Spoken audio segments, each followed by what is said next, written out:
ఇంట్లో కూరగాయలు లేవా? హడావిడి లేకుండా కేవలం 10 నిమిషాల్లో ఇంట్లో ఉండే తక్కువ ఐటమ్స్తోనే కమ్మని హోటల్ స్టైల్ పలావ్ ఇలా చేసేయండి. Hi friends, welcome back to our channel. ఈరోజు మన వీడియోలో బ్యాచిలర్స్ కూడా ఎంతో ఈజీగా చేసుకోగలిగే క్విజ్ పలావ్ రెసిపీని చూడబోతున్నాం. అసలు ఆలస్యం చేయకుండా ప్రాసెస్లోకి వెళ్ళబోయే ముందు మనము దీంట్లో మటన్ కర్రీ కూడా దీంతో కాంబినేషన్ చేసామండి. ఆ మటన్ కర్రీ స్క్రీన్ పైన లింకు మీద కనిపిస్తుంది, దాంట్లో ఉంటుందండి. అలాగే వీడియో మధ్యలో ఒక చిన్న టిప్ చెప్తాను, మిస్ అవ్వకుండా స్కిప్ చేయకుండా చూసేయండి. ఇక వీడియోలోకి వెళ్ళిపోదాం. ముందుగా ఆనియన్, టమాటా, పచ్చిమిరపకాయలను సన్నగా తరిగి పక్కన పెట్టేసుకోవాలి. అలాగే ఇంకొక ప్లేట్లో దాల్చిన చెక్కను కొంచెం తీసుకోవాలి. బిర్యానీ ఆకు 2 ఆకులను తీసుకోండి. ఆ తర్వాత అనాస పువ్వును కొంచెం 2 ముక్కలుగా చేసి తీసేసుకోండి. ఇది అనాస పువ్వు అండి, ఇలాంటిది 2 ముక్కలు చేసానండి. అలాగే 2 లవంగాలను తీసుకోవాలండి. అలాగే షాజీరాను కూడా తీసుకోవాలండి. అలాగే చాపత్రి కూడా కొంచెం తీసుకోవాలండి. ఈ ఉల్లిపాయలు, టమాటాలు సన్నగా తరిగిన దాంట్లో కొంచెం 2 టేబుల్ స్పూన్ల అల్లం వెల్లుల్లి పేస్ట్ కూడా తీసుకోవాలండి. సో ఇంకా ప్రాసెస్లోకి వెళ్ళబోయే ముందు బియ్యాన్ని ఈ గ్లాస్తో 2.5 గ్లాసులు నేను తీసుకున్నానండి బియ్యం. వీటిని 2కి 3 సార్లు నీట్గా కడిగి పక్కన పెట్టేసుకోవాలండి. సో ఈ ప్రాసెస్లో బియ్యం ఫస్ట్ నానబెట్టుకొని పక్కన పెట్టుకోవాలండి. అన్నీ తరిగిన తర్వాత బౌల్ పెట్టి అందులో 2 టీ స్పూన్స్ల నూనె వేసేసుకోవాలండి. అంటే ఒక గ్లాస్కి 1 స్పూన్ చొప్పున అలా 2 టీ స్పూన్స్ వేసుకోవాలండి. నేను వేస్తున్నా కదండి, అదే బౌల్లో. తర్వాత వేడి అయిన తర్వాత నూనె, ఉల్లిపాయలను వేసేయండి. ఉల్లిపాయలను వేసిన తర్వాత బాగా గోల్డెన్ బ్రౌన్ కలర్లో రావాలండి. ఒక చిన్న టిప్ చెప్తానన్నాను కదండి, అది ఈ ఉల్లిపాయలు ఇంత ఎర్రగా అయితే అంత రెడ్గా కలర్ వస్తుందండి పలావ్కి. ఇదే టిప్ అండి.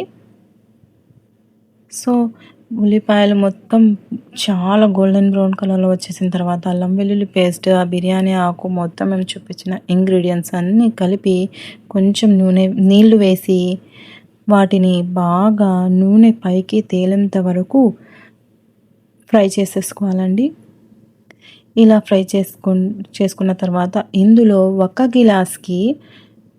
గ్లాస్ బియ్యానికి 2 గ్లాసుల వాటర్ని వేసేయాలండి. ఆ విధంగా నేను 2.5 గ్లాసులు తీసుకున్నాను కాబట్టి బియ్యాన్ని 5 గ్లాసుల నీళ్ళను వేయాలండి.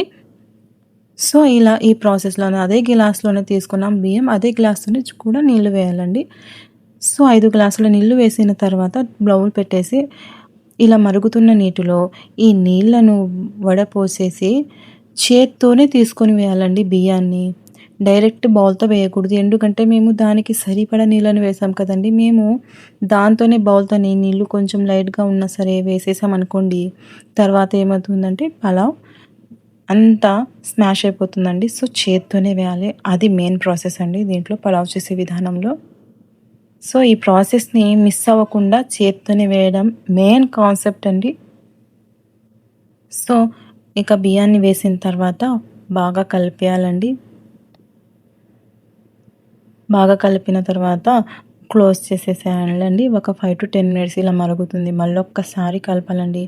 ఇంకొక చిన్న టిప్ అండి, ఇలా ఎక్కువ కలిపితే కూడా బియ్యం ముక్కలుగా ఈ పలావ్ అస్సలు షేపే మారిపోతుందండి, ఎక్కువ కూడా కలపకూడదు. సో ఇలా దగ్గర పడిపోతున్న దాన్ని పైకి కిందకి కలిపేయండి బాగా జాగ్రత్తగా. కలపకపోతే మాత్రం అయిపోయిందండి, స్మాష్ అయిపోతుంది. సో ఎక్కువ కలపకుండా మీడియంగా కలిపేసి మళ్ళీ క్లోజ్ చేసేసేయాలండి. క్లోజ్ చేసిన తర్వాత కొద్దిసేపటికి తెరిచి చూస్తే బాగా దగ్గరగా అయిపోయిందండి పలావ్. దీనిని మళ్ళీ ఒకసారి కింద పైన తిప్పేసేయండి, ఎందుకంటే కింద అడుగున కొంచెం నీళ్ళున్నా సరే పలావ్ జిగటిగా అయిపోతుంది కదండి. అందుకనే ఇలా పైన కింద చేసేసి మళ్ళీ ఒక 5 మినిట్స్ మూత పెట్టి తీసేసేయండి. చూశారుగా ఫ్రెండ్స్, ఎలాంటి మసాలాలు ఎక్కువ వాడకుండా ఎంత పర్ఫెక్ట్గా వస్తుందో. ఈ రెసిపీ మీకు నచ్చితే ఇప్పుడే ఒక లైక్ చేసేయండి, మీ ఫ్రెండ్స్కు షేర్ చేయండి. చూశారుగా ఫ్రెండ్స్, ఎంతో విడివిడిగా నోట్లో వేస్తే పోయేలా ఉండే మన సింపుల్ పలావ్ రెడీ అయిపోయింది. మీరు ఇలా ఇంట్లో ఖచ్చితంగా ట్రై చేసి మీకు ఎలా కుదిరిందో కింద కామెంట్లో నాతో షేర్ చేసుకోండి. ఇలాంటి మరిన్ని టేస్టీ మరియు ఈజీ రెసిపీల కోసం మన ఛానల్ను ఇప్పుడే సబ్స్క్రైబ్ చేసుకోండి. పక్కనే ఉన్న గంట బెల్ ఐకాన్ను నొక్కడం అసలు మర్చిపోకండి. Thank you for watching. Next వీడియోలో మళ్ళీ కలుద్దాం. Bye bye.